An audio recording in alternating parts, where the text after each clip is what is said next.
ভলেন্টিয়ারিজম এই শব্দটা শুনলেই আমরা অনেক সময় বুঝি ইভেন্ট ভিত্তিক কিছু কাজ, পোস্টার লাগানো, সেশন পরিচালনা বা একটা টি শার্ট পরে ছবি তোলা। কিন্তু প্রশ্ন হলো, ভলেন্টিয়ারিজম কি শুধুই ইভেন্টে সীমাবদ্ধ? আসলে না, এর গভীরতা অনেক অনেক বেশি। ভলেন্টিয়ারিজম হলো এক ধরনের দায়বদ্ধতা, যেখানে ব্যক্তি নিজের সুবিধার চেয়ে বড় করে দেখে সমাজের প্রয়োজনকে।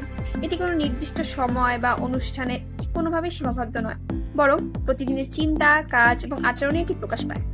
ভলেন্টিয়ারিজম শেখায় নেতৃত্ব, সহমর্মিতা, দায়িত্ববোধ ও সামাজিক অন্তর্ভুক্তির বাস্তব অনুশীলন।